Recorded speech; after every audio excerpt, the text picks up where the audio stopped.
Ivana Alawi at Coco Martin na huling nag-69.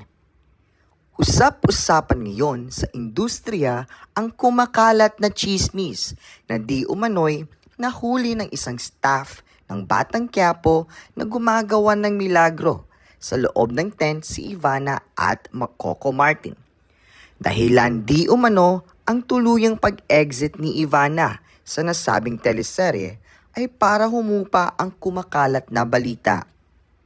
Hindi totoo na umattitude si Ivana sa set at isa itong napakabait na bata, magaman may nakatagong kati sa katawan. Kakapanganak pa lamang ng may bahay ni Coco Martin na si Julia Montes ay agad sumugod ito sa set kung saan ay kinumpronta nito si Ivana. Umiiyak habang pasakay ng sinasakyang van si Julia Montes. Nag-pack up muna ang taping sa kadahilanang may aayusin muna raw si Coco Martin. Agad naman nagpaalam si Ivana kasamang kanyang PA sa mga staff.